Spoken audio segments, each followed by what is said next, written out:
Hello, my name is Marcus. I'm the compiler of a collection of therapy quotes entitled 1001 Windmills of the Mind. This is, due to tech issues, this video, TQ2805, is being done in parts. So this is part 3 of 3. So let's just continue. So at the end of part 2, we were talking about the Disney film Inside Out. And let's review that quote here. The film Inside Out, the original, the first one, the 2015 film Inside Out, directed by Pete Docter and Ronnie Del Carmen, has the declared intention of educating and promoting knowledge on emotions in a world where inner life seems devalued. So they're doing a great thing, giving people basic emotional literacy. And I was talking about the basic two groupings or categories of feelings. The primary basic ones from the feeling self, that's mainly joy and sadness. And then when they're zooped away, you go back to the survival emotions. They're more visceral sensations of the fear and anger. Hold on a second.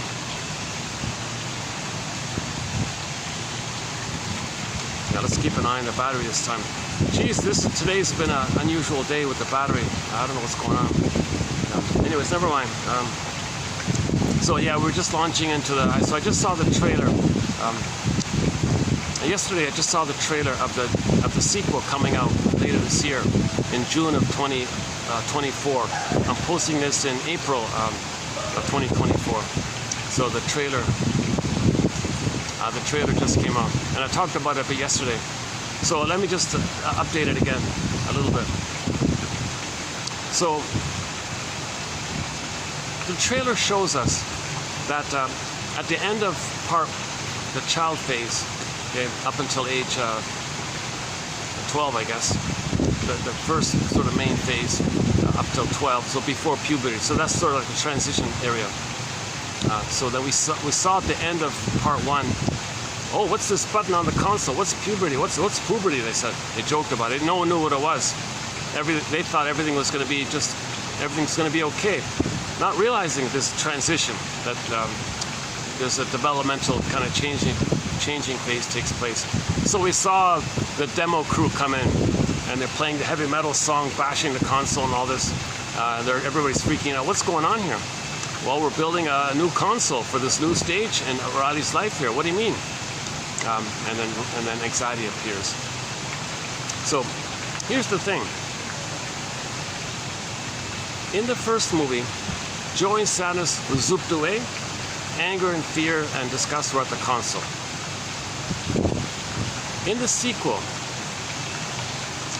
likewise, joy and sadness get zooped away, okay, and they showed it by them being put into a glass bottle, like Sleepy Beauty kind of, the same kind of thing, just repressed emotions, just zooped away, locked away in this far-off unconscious place. They were put into the glass bottle, into the unconscious. Now here's the thing, in the sequel, they also put fear and anger and disgust in the glass bottle as well. They put all 5 of them in there. A little confusing at first, I thought, when I saw the trailer. Wait a minute, okay, maybe that makes sense, because in school, when people go to school, generally there's a social pressure to not show anger and to not show fear. That's why, so that's suppressed emotions. If you play the trailer, you'll see it. So they get suppressed. Oh my God, what's left of the console? So the disgust one, at the end of the film, is shame. So you're not supposed to feel shame, so yeah, people laugh at you, so you want to hide your shame feelings. So that shame goes into the console, and into the bottle. Oh my God, there's nothing left. Well, that's nonsense, of course. So now 4 new emotions appear on the scene. So now, since the 5 are bottled up, what's going on now? So if joy and sadness are bottled up, and fear, anger, and shame are not bottled up, it's not completely gone. It's there. There's going to be kind of like a partial leakage of it. There's going to be like a little covert expression of it. Some kind of expression of it. So let's start with the joy one. So usually you don't have that kind of innocent, playful joy anymore. So that gets repressed. Only when a child feels so nurtured and properly parented can they maintain that kind of joy throughout kind of thing. But most children are not getting it. The average child is not getting it. And we can see the mother in that film was a kind of a cold, she was narcissistic herself, kind of cold mother like that. So it kind of makes sense a little bit. So joy gets zooped in the bottle. So the leakage that's available to the person at the console is a character they call enyu, which just means that the person feels restless because they want to feel joy, but joy is bottled up. So the byproduct is, well, they feel restless, listless, a little bored like this.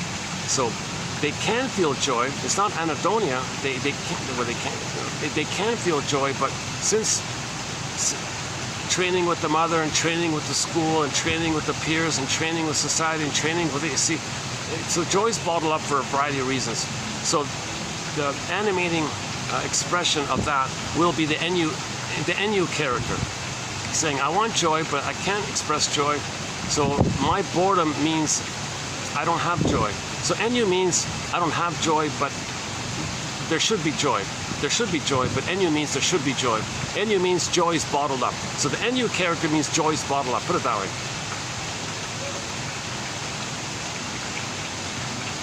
Okay, so he's not a primary character. Huh? Okay, let's do the fear one. So fear means the baby was afraid. He had persecutory anxiety with the mother. So the baby had like immediate fears in the present time, but now he's older. Now those old fears with the mother are not processed. They're not processed. They're there. Old fears with the mother are very intense. So when you go through life, little things remind you of the past. That's called anxiety.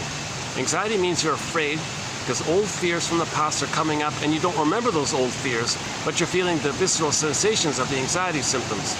So anxiety is the main, now anxiety runs the console, because the reality is, reality wasn't all that loved properly. Okay? So there's a lot of unprocessed fear memories with the mother. Okay? And then anxiety means you're going to go through life being triggered and reminded. So in situations about connecting, there may be anxiety. In situations about people being alone, okay, or being criticized or being blamed, there'll be anxiety a lot. So there'll be a lot of anxiety because just living reminds you of the past with the mother.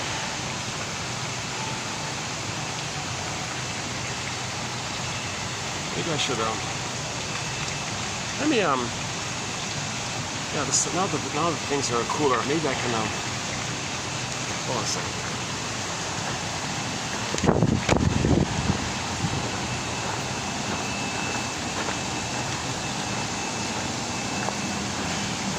Yeah, so stay tuned. We'll finish. These are today's quotes. Hang in there. Yeah, okay, let's do it down here for a bit.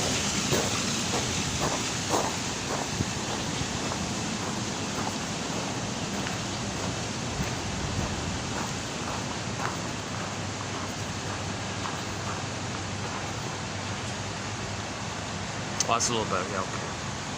There's sort of a little party just in front of me. They're kind of getting, I think they're going to start to get.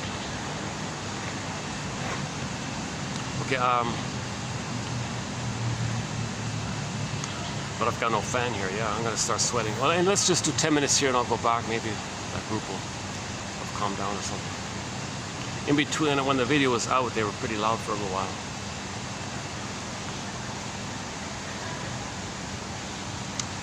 Yeah, I'm in an outdoor public restaurant. Oh yeah, it's okay. So this will be updated. This is just a working hypothesis. As more info comes up, I will update it. I'm just starting the process. So okay, so joy gets bottled up. What we see at the console is some expression of that fact called enyu. Restless, bored. Where's the joy? I want joy, but I can't find the joy. So the result is the person feels kind of bored without the joy. We'd feel bored if we didn't have joy. Put it that way. So that's good that they created the character enyu. I think that's a pretty good, that's close enough. It's not perfect, or it's close enough. That the NU is how you feel when joy is missing. See, sadness is related to specific losses. That's a different story. See, sadness is about when there's a loss, you have sadness in relation to the specific loss. Now, if you can't feel sadness, okay, then you're going to get something like melancholia or something like that. That's a different point, right? Okay, so we covered joy, right? Now, the fear is in the bottle. Because at age 13, you're going to be reminded of old fears of the mother. It's going to come up all the time. It's going to come up all the time. Just relating, just reliving, because it's clearly the case that Riley did not get a secure attachment style with the mother. Now, fortunately, the mother did do a good job in terms of no prenatal trauma, no birth trauma. So luckily, Riley doesn't have prenatal trauma, and nor does she have birth trauma. Afterwards, that's what we're talking about. Okay, the reference here is that Riley's good with sports, she's athletic, she's ambidextrous, and so she doesn't have trauma. The theory is if you're traumatized in the uterus or at birth, you might not be too coordinated, you can't do sports, you don't dance well, you don't sing well, you don't do music, you might be out of breath easily, those kinds of things. So she can play hockey on the field all day long and have no problems there. She can, she's athletic and that kind of thing. So it's unlikely that she had that kind of. So the mother did a good job in terms of not traumatizing her baby when the baby was in the uterus, right? And the birth trauma as well. And there's a scene in the first movie that implied that her birth was okay. So the very first scene, yeah, here it is here actually. Yeah, the film Inside Out starts at Riley's birth, the biological birth, where we see Joy on her own. So there's only one emotion in the beginning. That's a good sign. So her birth was okay. She had a normal birth. She didn't lose her soul at birth. So she didn't get birth trauma because Joy was at the console. Okay? So where we see Joy on her own in Riley's mind or headquarters, Joy is pressing the only button available at the console. Perhaps, okay, I don't buy this. Okay, perhaps a nod to Freud's pleasure principle. No, it's a nod to the fact that she wasn't traumatized at birth. So they're kind of slipping in the idea that life force is pleasurable. So we could maybe cross it over like that. Like the baby's life force is pleasurable when he bonds to the mother.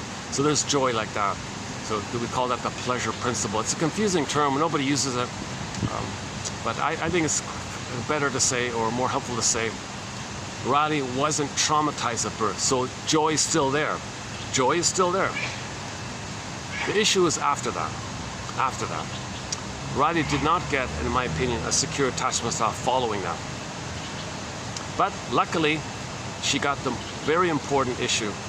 No trauma in the uterus and no trauma at birth. That's huge. That's major. That means,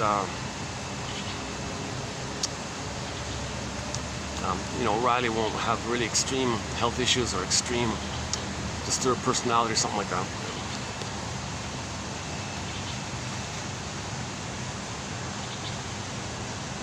Oh yeah, okay, so that's the joy going. So in the secure attachment style, there'll be a lot of fears with the mother. So between birth and onward, Riley and the mother, a lot of fears. A lot of fears. Mother's misattuned, not feeding properly, using the bottle, using the schedule. And that's where all these fears come in. The mother's misattuned, malattuned, not safe, damaging. So now enter all the fears. So from the first stage, following birth, there were a lot of fears there which she repressed. So fear was at the console very much, I would assume, but it's repressed as well. No, in the first movie, fear was at the console, but we don't see the earliest time, right? We only see her at age 11 or something like that, right? Yeah, we don't see her between birth and 11. We only see her starting at age 11. But if there were a prequel to that show where we saw Riley in the first year and a half or something, it'd be mainly fear at the console. Fear and rage, fear and rage, fear and rage. It'd be mainly like that at the console.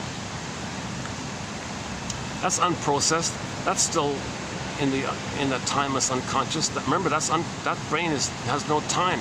Timeless, infinite, no time. All time is that time. So when she's post 13 now, those fears are easily triggered up. Any little thing can trigger up those old fears. Just the act of living is going to constantly trigger up those old fears. Because there's no time there, so she's always anxious. Okay, so that's why anxiety runs the console. Very, very appropriate, very helpful that they did that, to point out that we don't want to admit it, but the painful reality is that anxiety runs the console. In particular, when people enter into, starting grade 7, right? Junior high or beginning middle school or junior high school, whatever it's called, roughly at grade 7, right? Because you're out of the primary school area, right? And then now you got all the changes. So now that she's entering into this new phase of development, okay, beginning with this puberty area, right? Now she's entering into that transition from, child to young adult or something. She's making that kind of transition like that. So that's why you have a new console there. So as she's going through life and all that, and entering into the world of society, relating and dealing with people, brings up all those old, unprocessed, unmetabolized, unrecognized, undigested, unformulated, unrecognized, unseen, denied, disavowed, disassociated, but still there. All those old fears of the mother are going to constantly be kind of triggered up. Again, oh my God, hold on a sec.